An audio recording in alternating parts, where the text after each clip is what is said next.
Next ಡಿಡಕ್ಷನ್ಸಲ್ಲಿ ನಾವು consider ಮಾಡೋದಾದರೆ deduction section 80G ಬರುತ್ತೆ. 80G ನಾವು ಕ್ಯಾಲ್ಕುಲೇಟ್ ಮಾಡೋಕ್ಕೂ ಮೊದಲು ಏನಪ್ಪ ಅಂದರೆ 80Gನಲ್ಲಿ ನಾವು 4 ಕ್ಯಾಟಗರೀಸ್ ಕನ್ಸಿಡರ್ ಮಾಡ್ತೀವಿ. Category A, B, C, D. ಆ 4 ಕ್ಯಾಟಗರೀಸಲ್ಲೂ ಡಿಫ್ರೆಂಟ್ ಡೊನೇಷನ್ಸು ಡಿಡಕ್ಷನ್ಸ್ಗೆ ಎಲಿಜಿಬಲ್ ಬರುತ್ತೆ. ಅದರಲ್ಲಿ ಫಸ್ಟ್ ನೋಡೋದಾದರೆ ಕ್ಯಾಟಗರಿ ಎನಲ್ಲಿ ಏನೆಲ್ಲ ಡಿಡಕ್ಷನ್ಸು ಎಲಿಜಿಬಲ್ ಬರುತ್ತೆ ಅಂತ ನೋಡೋದಾದರೆ ಫಸ್ಟ್ ನಾವು ನೋಡೋದು ದ ನ್ಯಾಷನಲ್ ಡಿಫೆನ್ಸ್ ಫಂಡು ಬ್ರ್ಯಾಕೆಟಲ್ಲಿ 100% ಅಂತಿದೆ. ಇಲ್ಲಿ 100% 50% ಅಂತಂದ್ರೆ ಏನಪ್ಪ ಅಂತಂದರೆ ಈಗ 100% ಅಂತ ಇರೋದೇನಪ್ಪ ಅಂದರೆ ಕಂಪ್ಲೀಟ್ 100% ಅವ್ನು ಕೊಟ್ಟಿರೋಂಥ ಅಷ್ಟು ಅಮೌಂಟ್ ಏನಾಗುತ್ತೆ ಅಂದರೆ ಎಲಿಜಿಬಲ್ ಫಾರ್ ಡಿಡಕ್ಷನ್ ಅಂತೇಳಿ. So 100% amount eligible for deductions ಅಂತೇಳಿ ಕನ್ಸಿಡರ್ ಮಾಡಬೇಕಾಗುತ್ತೆ. 50% ಅಂತಂದರೆ only 50% amount eligible for deduction. Only 50% amount ಮಾತ್ರ ಡಿಡಕ್ಷನ್ ಎಲಿಜಿಬಲ್ ಆಗುತ್ತೆ. ಅದಕ್ಕೆ ಅಲ್ಲಿ ಪರ್ಸೆಂಟೇಜ್ ಮೆನ್ಷನ್ ಮಾಡೋದು 100% 50%. ಅದು ಏನು 100% ಇದೆ 100% ಎಂಟೈರ್ ಅಮೌಂಟು ಎಲಿಜಿಬಲ್ ಆಗುತ್ತೆ ಡಿಡಕ್ಷನ್ಸ್ಗೆ. 50% ಅಂದರೆ 50% ಮಾತ್ರ ನಾವು ಏನು ಮಾಡ್ತೀವಿ ಅಂದರೆ ಡಿಡಕ್ಷನ್ಗೆ ಕನ್ಸಿಡರ್ ಮಾಡ್ತೀವಿ. ಸೊ ಇನ್ನೊಂದು ಇಲ್ಲೇನಪ್ಪ ಅಂತಂದರೆ ನ್ಯಾಷನಲ್ ಇಂಪಾರ್ಟೆನ್ಸ್ಗೆ ಇರೋವಂಥ ಯಾವುದೇ ಇನ್ಸ್ಟಿಟ್ಯೂಷನ್ಸ್ಗಾಗಿರಲಿ ಮತ್ತು ಏನಿಗೆ ಆಗಿರಲಿ ನಾವು ಡೊನೇಟ್ ಮಾಡಿದ್ರೆ ಅದು 100%ಗೆ ಎಲಿಜಿಬಲ್ ಇರುತ್ತೆ.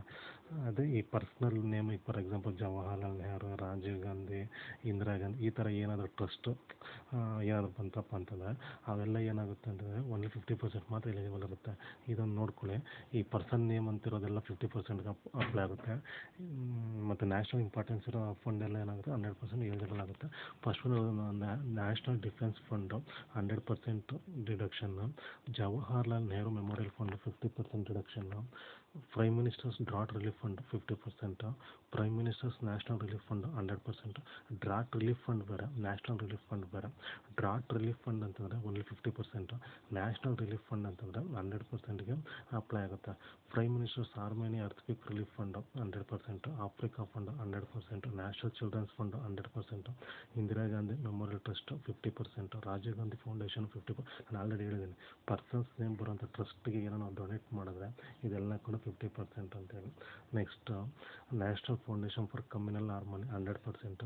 ಈ university or any education institutions of national importance ಇರೋವಂಥ ಯಾವುದಾದ್ರು ಎಜುಕೇಷನ್ ಇನ್ಸ್ಟಿಟ್ಯೂಷನ್ಸ್ ಅಥವಾ ಯೂನಿವರ್ಸಿಟಿಗೆ ಡೊನೇಟ್ ಮಾಡಿದ್ರೆ 100%.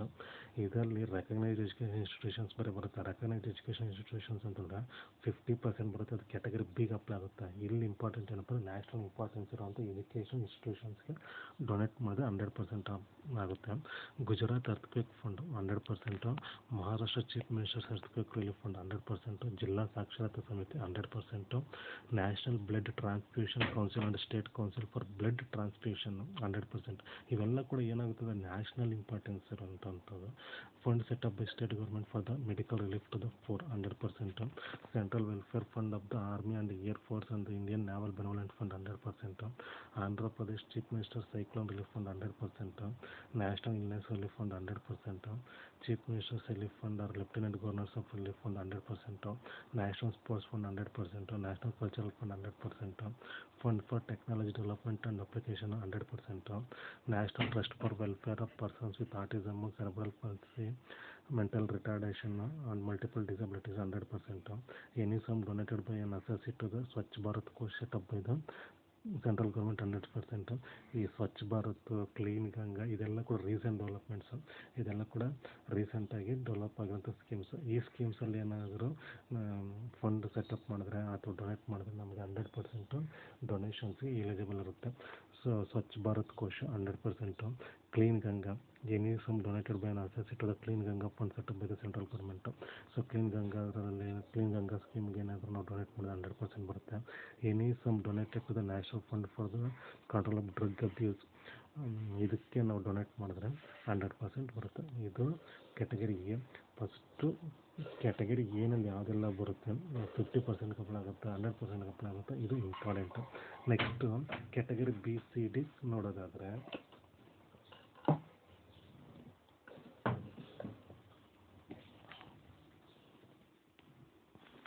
ಕ್ಯಾಟಗರಿ ಬಿ ಸಿ ಬಿನಲ್ಲಿ 4 ಡೊನೇಷನ್ಸ್ ಬರುತ್ತೆ. ಅದರಲ್ಲಿ ಫಸ್ಟ್ ಒನ್ ಏನಪ್ಪ ಅಂದರೆ donation paid to government or local authority any institutions association to be utilised for charitable purpose other than the purpose of promoting family planning ಅಂತ ಕೊಟ್ಟಿದ್ದಾರೆ.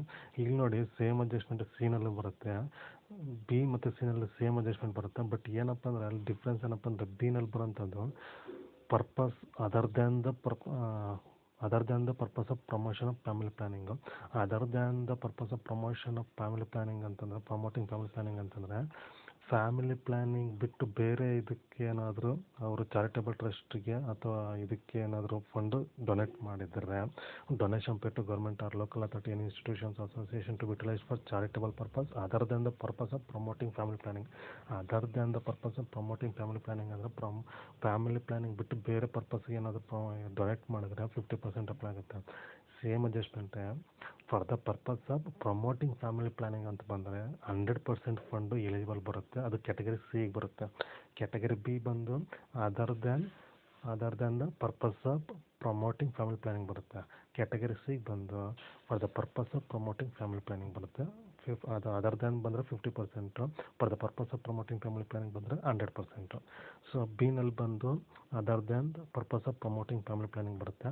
Next donation to housing ಬೋರ್ಡ್ಗೆ donate ಮಾಡಿ 50% apply ಆಗುತ್ತೆ. Corporation of minority community ಬಂದು 50%, recognised education institution ಬಂದು 50%. ನಾನು category ಏನಲ್ಲಿ ಹೇಳಿದ್ದೀನಿ, ಇಂಪಾರ್ಟೆನ್ಸ್ ನ್ಯಾಷನಲ್ ಇಂಪಾರ್ಟೆನ್ಸ್ ಬಂದರೆ 100% ಬರುತ್ತೆ. ರೆಕಗ್ನೈಸ್ಡ್ ಎಜುಕೇಷನ್ ಇನ್ಸ್ಟಿಟ್ಯೂಷನ್ಸ್ ಬಂದರೆ 50% ಬರುತ್ತೆ.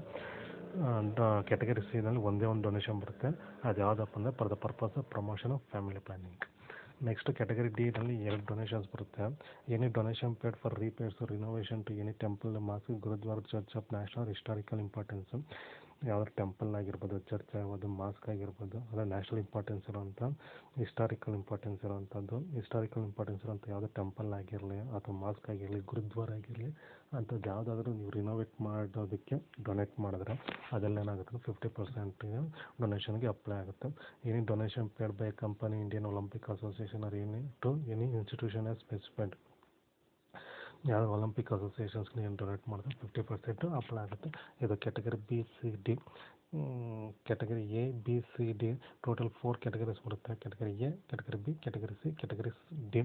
ಇದರಲ್ಲಿ ತುಂಬ ಇಂಪಾರ್ಟೆಂಟ್ ಯಾವುದಪ್ಪ, ನೀವು ಕ್ಯಾಟಗರಿ ಎ ನೋಡ್ಕೋಬೇಕು. ಯಾಕಂದರೆ ಕ್ಯಾಟಗರಿ ಎನಲ್ಲಿ ತುಂಬ ಡೊನೇಷನ್ಸ್ ಬರುತ್ತೆ. ಅದರಲ್ಲಿ 100% ಬರುತ್ತೆ, 50% ಬರುತ್ತೆ. ಇನ್ನು ಬಿನಲ್ಲಿ 4 ಅಡ್ಜಸ್ಟ್ಮೆಂಟ್ಸು, 4 ಡೊನೇಷನ್ಸ್ ಕೂಡ 50%ಗೆ ಅಪ್ಲೈ ಆಗುತ್ತೆ. ಕ್ಯಾಟಗರಿ ಸಿನಲ್ಲಿ ಬರೋದು ಒಂದೇ, ಅದು ಯಾವುದಪ್ಪ ಅಂದರೆ for the purpose of promoting family planning 100%. Category ಡಿನಲ್ಲಿ 2 ಡೊನೇಷನ್ಸ್ ಬರುತ್ತೆ. ಇದಿಷ್ಟು ನೋಡಿಕೊಂಡ್ರೆ ನೆಕ್ಸ್ಟು ಯಾವ ಥರ ನಾವು ಕ್ಯಾಲ್ಕುಲೇಟ್ ಮಾಡ್ತೀವಿ ಜಿ ಅನ್ನೋದನ್ನು ನೋಡೋದಾದರೆ, first calculation of qualifying amount of donations under 80G. 80Gನಲ್ಲಿ ಎಷ್ಟು ಕ್ವಾಲಿಫೈಯಿಂಗ್ ಅಮೌಂಟ್ ಬರುತ್ತೆ ಡೊನೇಷನ್ ಇದು ಡಿಡಕ್ಷನ್ಸ್ಗೆ ಅಂತ ನೋಡೋದಾದರೆ, first total amount of donations paid under category A. Category ಎನಲ್ಲಿ ಬರೋಂಥ ಡೊನೇಷನ್ಸ್ ಈ ಪ್ರಾಬ್ಲಮಲ್ಲಿ ಒಂದಷ್ಟು ಡೊನೇಷನ್ಸ್ ಕೊಟ್ಟಿರ್ತಾನೆ. ಆ ಡೊನೇಷನ್ಸಲ್ಲಿ ಕ್ಯಾಟಗರಿ ಎಗೆ ಯಾವ್ದು ಬರುತ್ತೆ, ಕ್ಯಾಟಗರಿ ಬಿ ಸಿ ಡಿಗೆ ಯಾವ್ದು ಬರುತ್ತೆ ಅನ್ನೋದು ನೀವು ಐಡೆಂಟಿಫೈ ಮಾಡಬೇಕಾಗುತ್ತೆ. ಬಿ ಸಿ ಡಿ ಎಲ್ಲ ಒಂದೇ ಇದರಲ್ಲಿ ಬಂದುಬಿಡುತ್ತೆ. ಕ್ಯಾಟಗರಿ ಎಗೆ ಬರೋಂಥದ್ದು ಫಸ್ಟ್ ನೀವು ಐಡೆಂಟಿಫೈ ಮಾಡಬೇಕಾಗುತ್ತೆ. ಅದನ್ನು ಇಲ್ಲಿ ಕೊಟ್ಟಿರೋದು total amount of donations paid under category A. Category ಎನಲ್ಲಿ ಬರೋಂಥ ಎಲ್ಲ ಡೊನೇಷನ್ಸು ನೀವು ಏನು ಮಾಡ್ತೀರ ಅಂದರೆ ಕನ್ಸಿಡರ್ ಮಾಡ್ತಾರೆ, ಫಸ್ಟ್ ರೆಕಾರ್ಡ್ ಮಾಡ್ತಾರೆ ಟೋಟಲ್ ಇದು ಕ್ಯಾಟಗರಿ ಎನಲ್ಲಿ ಬರೋಂಥ ಎಲ್ಲ ಡೊನೇಷನ್ಸು. ನೆಕ್ಸ್ಟು ಅದಾದಮೇಲೆ total amount of donations paid under category B C D. 3 categories ಕೂಡ ಏನು ಮಾಡ್ತಾರೆ ಅಂದರೆ 3 ಕ್ಯಾಟಗರಿ ಬರೋಂಥ ಎಲ್ಲ ಡೊನೇಷನ್ಸು ರೆಕಾರ್ಡ್ ಮಾಡಿ ಇನ್ನರ್ ಕಾಲಮಲ್ಲಿ ಅಮೌಂಟ್ ಕನ್ಸಿಡರ್ ಮಾಡ್ತಾರೆ. Or 10% of adjusted gross total income. 10% of adjusted gross total income ಅಂತಂದರೆ ಅಡ್ಜಸ್ಟೆಡ್ ಗ್ರಾಸ್ ಟೋಟಲ್ ಇನ್ಕಮ್ ಯಾವ ಥರ ಕ್ಯಾಲ್ಕುಲೇಟ್ ಮಾಡ್ತಾರೆ ಅಂದರೆ, adjusted gross total income is equal to gross total income less deduction under section 80C to 80U except 80G. Gross total ಇನ್ಕಮಲ್ಲಿ 80Cಯಿಂದ 80Uವರೆಗೂ 80G ಬಿಟ್ಟು 80Cಯಿಂದ 80Uವರೆಗೂ 80G ಬಿಟ್ಟು ಅದನ್ನಿರೋದು ಎಕ್ಸೆಪ್ಟ್ 80G ಅಂತ ಹೇಳ್ತಾನೆ. 80Cಯಿಂದ 80Uವರೆಗೂ ಏನೆಲ್ಲ ಡಿಡಕ್ಷನ್ಸ್ ಕೊಟ್ಟಿರ್ತಾನೋ ಆ ಎಲ್ಲ ಡಿಡಕ್ಷನ್ಸು ಲೆಸ್ ಮಾಡ್ತಾರೆ. ಜೊತೆಗೆ ಪ್ಲಸ್ ಕ್ಯಾಶುಯಲ್ ಇನ್ಕಮ್ಸ್ ಕೂಡ ಲೆಸ್ ಮಾಡ್ತಾರೆ. ಇಲ್ಲಿ adjusted gross total income calculate ಮಾಡ್ಬೇಕಂದ್ರೆ gross total income minus deduction under section 80C to 80U except 80G plus casual incomes ಮತ್ತು ಅದರ್ ಡಿಡಕ್ಷನ್ಸ್ 80G ಬಿಟ್ಟು ಅದರ್ ಡಿಡಕ್ಷನ್ಸು ಎರಡೂ ಲೆಸ್ ಮಾಡ್ತಾರೆ. ಎರಡೂ ಲೆಸ್ ಮಾಡಿದ್ಮೇಲೆ ಬರೋಂಥ ಏನು ನಿಮ್ಗೆ ಅಮೌಂಟ್ ಬರುತ್ತೆ ಅದನ್ನು ನಾವು ಏನು ಕನ್ಸಿಡರ್ ಮಾಡ್ತೀವಿ ಅಂದರೆ ಅಡ್ಜಸ್ಟೆಡ್ ಗ್ರಾಸ್ ಟೋಟಲ್ ಇನ್ಕಮ್ ಅಂತ ಕನ್ಸಿಡರ್ ಮಾಡ್ತೀವಿ. ಆ ಬರೋಂಥ ಅಡ್ಜಸ್ಟೆಡ್ ಗ್ರಾಸ್ ಟೋಟಲ್ ಇನ್ಕಮಲ್ಲಿ 10% ಕನ್ಸಿಡರ್ ಮಾಡಬೇಕು. ಅದೇ ಇಲ್ಲಿರೋದು total amount of donations paid under category B C D or 10% adjusted gross total income whichever is less. ಆ ಎರಡರಲ್ಲಿ ಲೀಸ್ಟ್ ಒನ್ ಯಾವುದಿರುತ್ತೋ ಆ ಅಮೌಂಟ್ನ ನೀವೇನು ಮಾಡ್ತೀರಾ ಅಂತಂದರೆ ಲೀಸ್ಟ್ ಒನ್ ಇರೋದನ್ನು ಔಟರ್ ಕಾಲಮಲ್ಲಿ ಹಾಕ್ಕೊಂಡು ಟೋಟಲ್ ಮಾಡ್ಕೋತಾರೆ. ಅಲ್ಲಿಗೆ ಟೋಟಲ್ ಅಮೌಂಟ್ ಫಸ್ಟ್ ನೀವು ಕನ್ಸಿಡರ್ ಮಾಡೋದು total amount of donations paid under category ಏನಲ್ಲಿ ಪೇ ಮಾಡೋಂಥ ಎಲ್ಲ ಡೊನೇಷನ್ಸು ಟೋಟಲ್ ಮಾಡ್ಕೊಂಬಿಟ್ಟು ಔಟರ್ ಕಾಲಮಲ್ಲಿ ಹಾಕ್ಕೋತಾರೆ. Next BCD or 10% adjusted gross total income which ever is less.